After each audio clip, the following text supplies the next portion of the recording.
The sky was orange and heavy with dust. The wind moved slowly across the dry ground. Broken machines lay in silence, rusted and forgotten. No birds flew, no voices spoke, only the sound of wind and metal scratching each other in the cold air. The planet was dead, or so people said. But one girl still lived there, a girl with silver skin and deep blue eyes. Her hair moved with the wind, soft like threads of light. Her clothes were old but clean. Her feet made no sound when she walked. She was not alone. Beside her walked a large animal, big like a mountain bear, soft like a forest cat. Its eyes glowed in the dark. Its fur shimmered under the strange sky. It never left her side. It never let anyone come near. People who came to the market avoided her. They looked but did not speak. They whispered and turned away. They said she was cursed. They said she had no soul. Some said she had come from a ship that fell from the sky many years ago. Others said she had lived here before humans even found the place. The girl never answered anyone. She never spoke. Her eyes just watched, always calm, always sad. The animal never growled, but its presence was enough to keep others away. One day, a new ship landed. Not a big one, just a small rusty trader ship, the kind that travels between lost worlds. It opened slowly, steam hissing from the sides, and a man stepped out, tall, quiet, with a trader's coat and a traveler's bag. His eyes scanned the market, not for goods but for something different. He saw her standing by the edge of the old market wall, her animal beside her, her face calm, her eyes waiting. He saw the way people moved away from her. He heard the whispers. He noticed the silence around her. He walked forward, not fast, not slow, but with purpose. Some traders shouted to stop. One man grabbed his arm and said, "Don't go near her. She's not normal." The man only smiled and kept walking. The animal looked at him. It did not move, but its eyes followed his every step. The girl also watched, her hands behind her back, her head tilted a little to one side. Curious but not afraid, the man stopped a few feet away. He did not speak. He only looked at her. The girl said nothing, but something in the air changed. The wind grew quiet. Even the sand seemed to stop moving. He reached into his pocket and took out a small piece of fruit. Not a common one, but something rare and sweet. He held it out. The girl looked at it, then at the man, then slowly at her animal. The animal sniffed the air but did not move. The girl took one step forward, then another, her feet silent on the stone ground. She reached out with one hand, slow and soft, and took the fruit. She did not eat it. She held it gently and looked at it, then at the man again. Her lips moved but no sound came. The man waited, then a voice echoed in his mind, not loud, not sharp, just clear and soft, like the sound of water. She said, "I know you are not like the others." The man blinked. He did not speak. The voice came again. Still inside his head, she said, "You are not afraid of me." He nodded once. The girl stepped back. The animal moved closer to her side, still watching, still calm. The man sat down on the ground, crossed his legs, placed his bag beside him, and looked up at her like he was waiting for a story. The girl sat too, a few feet away, still holding the fruit. She looked at the ground, then at the sky, then at her animal. Then she looked at the man again, and said in his mind, "No one talks to me."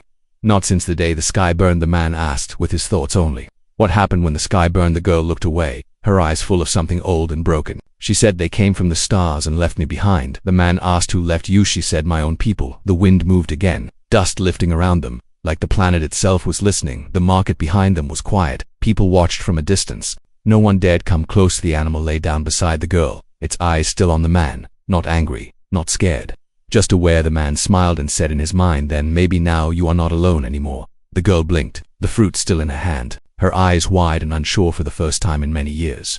Something warm moved across her face, something close to her hand, somewhere far above the clouds. A signal blinked in space. Someone was watching. Someone had just noticed she was not alone anymore. They were not happy. The sky above the silent planet turned darker as two moons rose behind the clouds. The wind grew softer and cooler, but the silence remained strong, like it was holding its breath, waiting for something to happen or something to return from far away. The trader sat beside the alien girl, his eyes calm, his hands resting on his knees.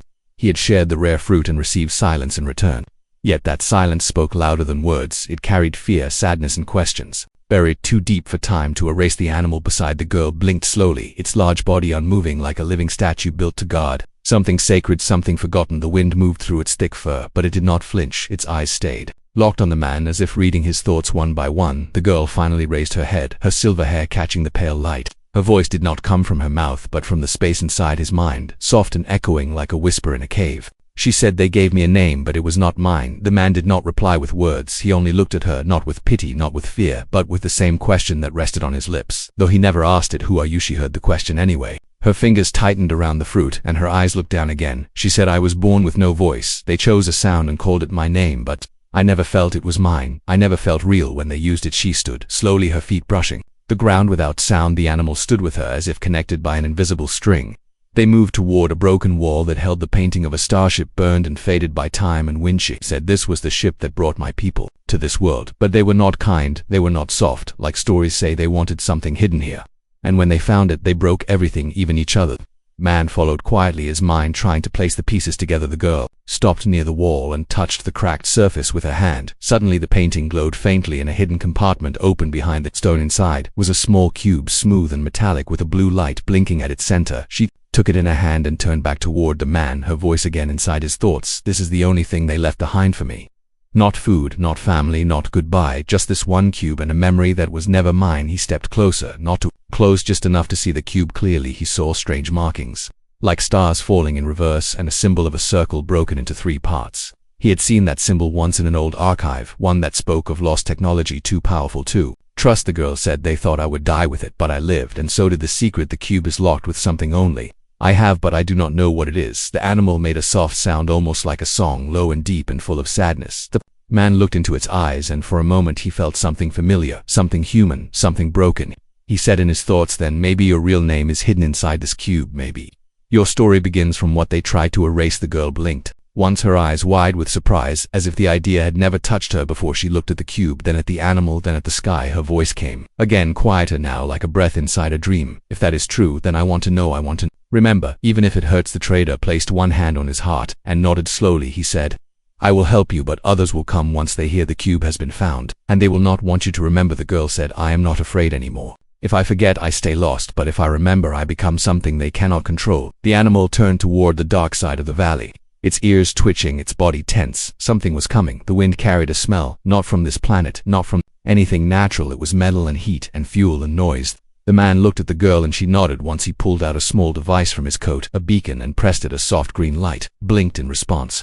Far above the clouds, his ship waited, ready to move, ready to fly. He said, "We need to leave now. We have little time." She looked back at the market behind them, now empty, now quiet, now watching. She said, "They will chase us." He said, "Let them." The animal moved first, strong and silent. The girl followed with the cube tight in her hand. The man walked beside her, and behind them the dust rose again, like the planet itself was trying to hide their trail above them in orbit. A signal flashed once, then twice, then vanished into black, and from that darkness eyes opened, cold and patient and full of greed. The girl walked faster now, not with fear but with purpose, not as a ghost of the past, but as a key to something powerful, something dangerous, something truant. For the first time the trader heard her voice, not in his head, not in a whisper, but real, soft and shaking and full of fire. She said, "My name is not theirs anymore. I will find the one that is mine."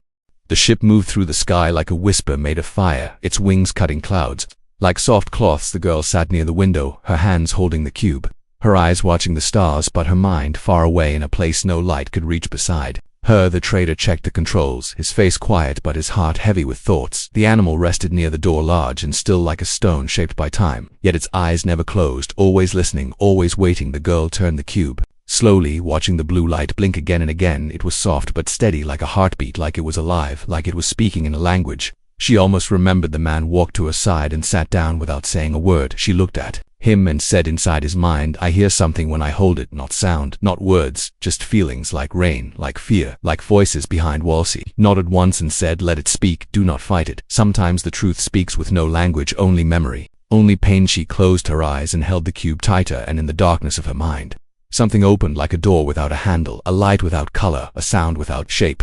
Suddenly her head dropped, her body shaking, not in pain but in something deeper. Her lips moved, but no words came. The trader leaned forward, ready to help, but the animal growled softly, not to warn but to say, "Wait." Inside the girl's mind, images began to rise fast and sharp, like arrows made of fire, a planet broken in half, a city made of glass falling into dust, voices screaming in a tongue she once spoke, hands reaching for her and then letting go. She saw a council of tall figures in silver robes, faces hidden behind masks of mirrors. They argued over the cube, over its code, over what it could unlock. Then one voice, clear and angry, said, "She is just a child. She cannot hold that kind of truth." Another voice, cold like metal, said, "She is not just a child. She is the map. She is the map. She is the door. She is the lock and the key." Then came the sound of war engines, fire, ships raining, destruction down from the sky, children crying, people running, and her own voice screaming for someone to come back, someone who never turned round. She opened her eyes and the cube was glowing brighter now, its light dancing across the walls like stars trying to escape. She looked at the trader and said, "I remember something, not everything, but enough to know.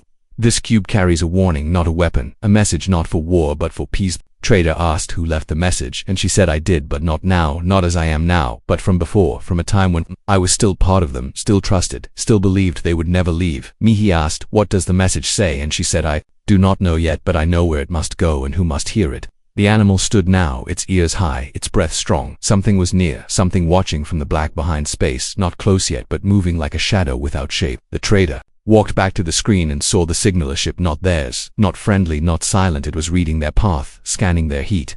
Following their breath, he turned and said, we cannot go back to any station. They will find us too quickly. We need a place no map remembers, a place forgotten like you were, she said.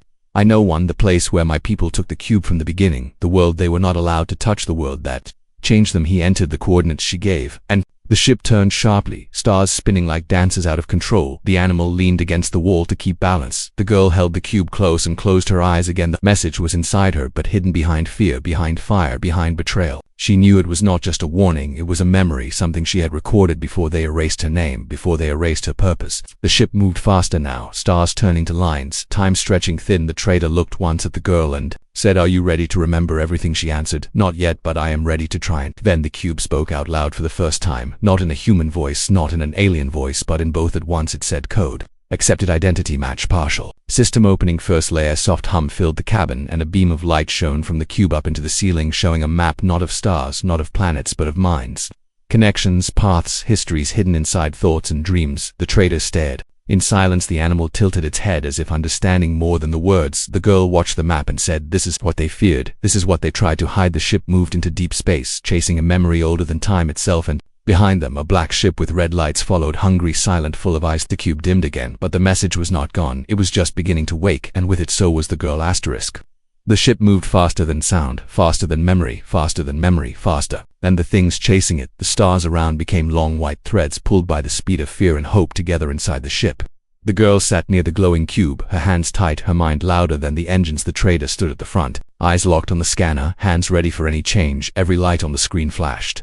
Red, not from damage but from warning. Not one ship but three followed behind. Not human, not peaceful, not waiting. The animal growled low and slow, its body pressed against the floor, its eyes glowing like two small moons. Something deep inside it had changed since the cube had spoken. Something older, something awake. The girl whispered, not with her mouth but with her thoughts. They are close to close, and they are not here to capture me. They are here to erase me, erase the message, erase everything. The trader asked, who are they? And she said they were the ones behind the council, not the ones in the room, but the ones in the shadow, the ones who built the laws then broke them, the ones who made me the messenger then made me the mistake. The trader turned a lever and the ship dove downward through layers of broken space, dust fields, electric rivers and silent wrecks where old ships floated dead like forgotten bones. The cube's light pulsed faster and the girl held it like a heart trying to beat. The enemy ships followed without sound. They moved like ghosts, like claws made of metal and thought. No weapons fired, no weapons spoken, only the chase, only the hunt, only the silence before the scream. The trader turned again. This time left, then hard right. The ship cut through a small worm field, a place where gravity twisted like rope and time bent like wind. He held the controls tight, sweat on his face, not from fear but from the weight of choice. The girl closed her eyes and said, I remember this place. She pointed to the map glowing above them, the cube reacting to a voice shaping paths and tunnels, invisible before, now shining like fireflies. On the screen she said, go here. This was once a safe path for the old minds, for the ones who came before. Words that trader trusted her voice, trusted the map, trusted the strange rhythm of the cube, and turned the ship toward the new way. The enemy ships paused, then changed direction, then followed again like dogs with a scent, like machines with orders that never end. The animal stood, now its head low, its mouth open just a little, not to roar, not to bite, but to feel the air, feel the sound of the ships behind it. Growled again and walked to the back of the ship, guarding the door, guarding the girl. She said, they will never stop. They are not alive in the way we are. They do not feel, they only follow, they only destroy. The trader asked, what do they want from the message? And she said, not the message itself but the memory it holds, because it is not just a warning, it is a mirror, and if others see it, they will know the truth of who built the war and who fed the fire and who left me on that planet. The ship trembled as it entered a black tunnel. No stars, no sound, just dark space that moved like water and pulled like hands. The cube made a high tone and the map faded, but the girl did not look afraid. Her eyes were clear, her voice steady. She said, we are close now. I can feel the door, the one they told me to forget, the one they tried to erase from the maps, from my head, from history itself. Behind them, one enemy ship entered the tunnel, then another, then the third. The space was tight, narrow, made only for minds, not machines. But the enemy had changed, they had adapted, they had stolen design and shape from those they hunted. The trader asked what happens if they catch us, and she said, then the truth dies again and I die with it, and maybe you too, but not my animal, not the cube, not the light inside it. The animal roared, this time loud and deep and raw, its body lit with lines that glowed blue, like the cube, like the girl, like something ancient and built for this very moment. The trader turned and said, what is happening to it? And she said, it is remembering what it was made for. It is not just a guardian, it is a gatekeeper, and now it knows. We are near the gate. The tunnel opened ahead, revealing a dead world, not on any chart, not in any story, a world made of stone and code and sky that blinked like data.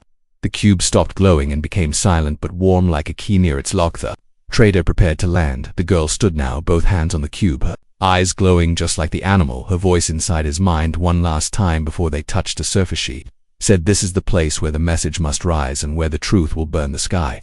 If we are not stopped and far behind inside the dark, 3 enemy ships closed the gap, weapons ready, silence loaded, and the hunt still alive. The planet below was silent, not dead, not alive, but something in between, something waiting, something holding its breath for a moment that never came. The sky was dark, but not with night. It was filled with thin lines, like scars, like broken wires, running through clouds. The trader slowly landed the ship on a wide stone platform. The engines still warm, the dust around them glowing faintly blue as if touched by ancient energy.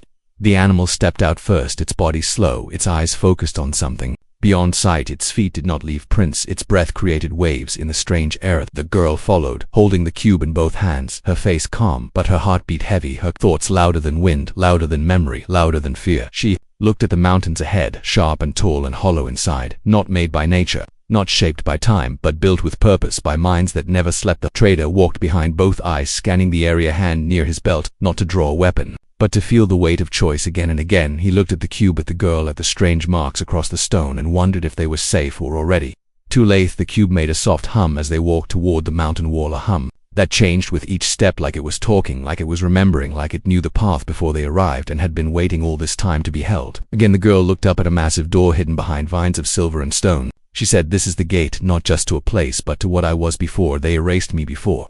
They told me to forget before. They broke everything with fire. She touched the wall and the vines moved without wind. They unwrapped themselves like arms, letting go like minds, opening up. The gate cracked and groaned like a beast waking from long sleep, and behind it stood a hall, wide and silent, filled with air that felt like thinking.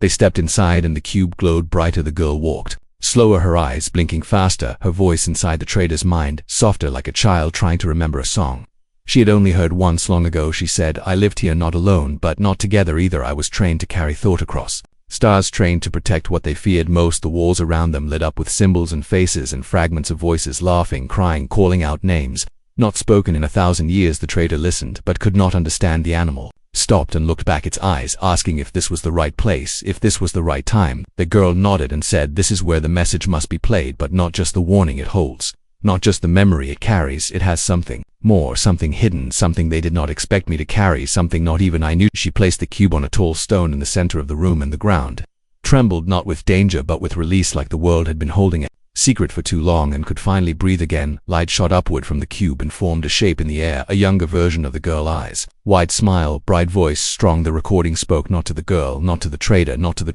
enemy, but to anyone who would listen, anyone who would believe it. Said, we were told to explore, but we were really sent to conquer. We were told to protect, but we were used to silence truth with fire. I am the witness, I am the one left behind. The trader stepped back as images filled the air, cities burning, maps rewriting themselves, people cheering while others screamed, battles won by lies, peace paid for with minds wiped clean. The animal growled, not in anger but in sorrow, as if it had known all along. The girl watched, without tears, without words, without fear. She looked at her younger self and said, this is what they feared, this is what they wanted buried, because it does not speak of monsters from other worlds, it speaks of monsters made in our own hearts. She walked toward the light and touched the image of her face, and it changed again, this time showing a man in silver armor, the same from her memory, the one who shouted, she is just a child, she cannot hold that kind of truth. Trader asked, who is he? And she said, he was my teacher, my guardian and my betrayer. He gave me the cube and then left me to be forgotten. Suddenly the cube dimmed and the room darkened and the symbols on the wall turned red. The enemy had arrived, not outside, not above, but already inside the air of the walls, the power itself corrupted by shadow, pulled by hunger. The girl turned and said, we must finish the message. If we do not, the next war will not be between stars, it will be inside minds, inside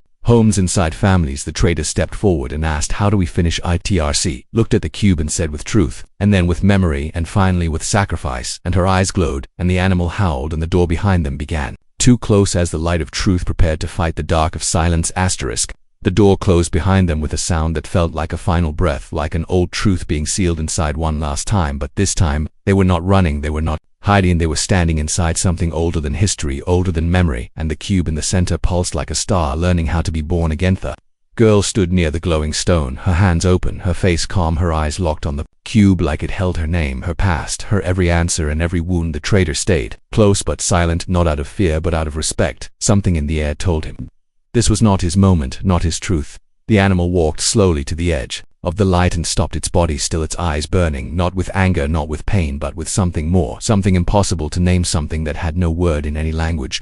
The girl turned her head toward it and said inside the trader's mind, it is time to tell the last truth, the one even I was not ready to hear. The cube responded not with words but with change. The ground under them shimmered. The walls around them moved as if made of water, as if the place was not stone but memory, shaped into shape and breath and sound. The animal stepped forward into the center and the cube changed its color from blue to white. From white to gold, from gold to something no I could fully see. The girl spoke aloud, not just in thought, her voice soft but strong, her hands now shaking just a little. She said it was never only a guardian. It was never only a friend. It was the lock and the protector, but it was also the secret. It was the vessel of something more, something sealed inside before I was born. The trader looked at the animal again, really looked at size, its silence, its strange glow, and the way it never blinked away. It always knew where danger came from, the way it reacted to the cube like a piece returning to its home. He asked softly, what is inside it? And the girl answered, not a weapon, not a message, not a person, but a mind, a living mind, one of the first minds, one of the founders. She stepped closer to the animal and it knelt before her, not out of weakness but out of choice, and as she placed both hands on its head, a light opened in the air above them, a circle of symbols rotating like planets around a sun, and in the center a voice finally spoke, a voice that was not hers, not the trader's, not the animal. Voice said, I have waited across lifetimes, across wars, across silence. I have waited for her to awaken and for the truth to rise again. And now the time is near. Now the memory can be complete. The trader stared as the animal's form began to shift. Not into a different body, not into a monster, but into light, into a being shaped from energy and thought and memory.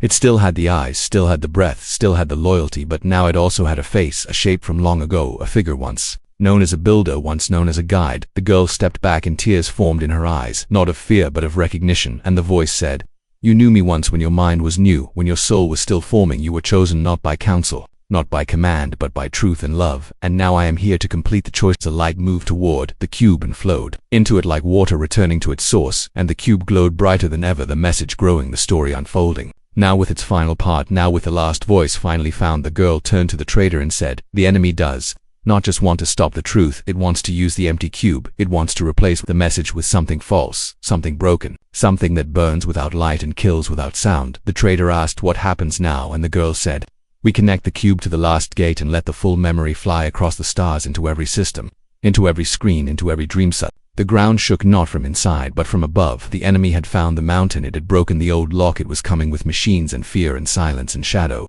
The girl looked up and said, we have one chance to finish this before they close the sky. The animal, now glowing fully, walked to the last gate, a panel behind the stone, place built only for its presence. It touched the gate and the gate opened like an eye, like a song, like a scream of hope. After years of silence, the cube floated into the air and the girl reached for it one last time, her voice steady now, her soul shining through her eyes. She said, we were never made to conquer, we were made to carry the light, and now the light is free, and above them in orbit ships of black steel circled the mountain, but the signal had already launched and the truth had already begun to burn across space and minds and dreams that could never be erased again.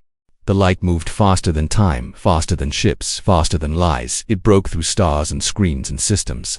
It entered satellites and memory cores and secret files hidden in shadows. It reached minds across galaxies and planted the seed of truth like fire planted in frozen soil. The cube floated above the gate, spinning like a sun made of thought. The girl stood below it, her arms open, her face calm, her voice now part of the message itself, no longer just a memory, no longer just a witness, but something more, something new, something complete. The animal returned to its original form, soft and powerful, a being of light wrapped in fur of stars. It stood beside her like a shield, like a song, like a storm that had waited forever to rise. The trader watched with eyes wide, not out of fear but of awe. He had seen many things across many systems, but nothing like this, nothing that made silence feel holy, nothing that made truth feel like a weapon that healed far above the mountain. The enemy ships rained fire not to destroy the planet but to silence the signal. They were too late.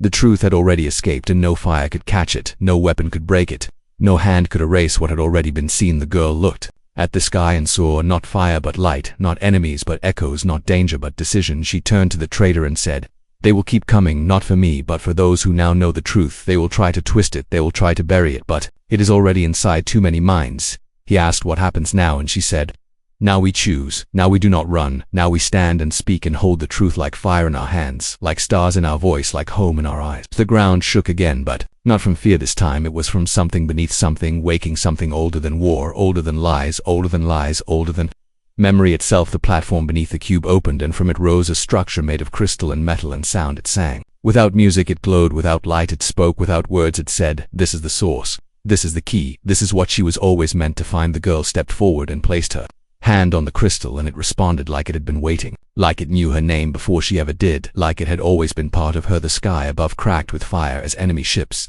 tried to breach the mountain. The animal raised its head and roared, not in fear, not in anger, but in command, and the mountain listened. The planet answered. The storm came not from clouds but from the ground, from the truth, from the message now fully alive. The enemy ships fell one by one, not from weapons but from silence. They lost their minds, their codes, their orders, because the truth had reached even them, and the lies inside their systems began to rot and collapse like paper in rain. The traitor looked around and saw not a planet but a beginning. He saw a girl once feared, now followed, once forgotten, now remembered, once abandoned, now awakened. She turned to him and said, "I know my name now." And he asked, "What is it?" And she smiled, not with lips but with her whole being, and said, "My name is not one sound, it is many. It is the voices that called for help, it is the memory that fought to live, it is the key to everything they tried to barrage." She placed her hand on the cube one last time and the message closed, not to end but to rest, not to hide but to sleep inside every mind that would carry it forward. That animal moved to her side and the traitor stood beside them, and together they looked at the broken sky and saw it beginning to heal, beginning to shine, not from the sun but from the inside. The girl said, "We are not ghosts anymore, we are not silence anymore, we are not forgotten anymore." She looked up one last time and said to the stars, "I was never the danger, I was always the door." And far across systems and space and time, others began to wake, others began to remember, others began to remember, others began to speak, because the message had lived, because the light had burned, because the girl had stayed. She was not chosen by power, she was not built by force, she was the key because she believed, because she believed, because she carried the truth when no one else would, when no one else could, when no one else dared. And in that final moment she did not rise to be queen or hero or leader. She simply became who she truly was, not a name given by others but the voice that would never be silent again.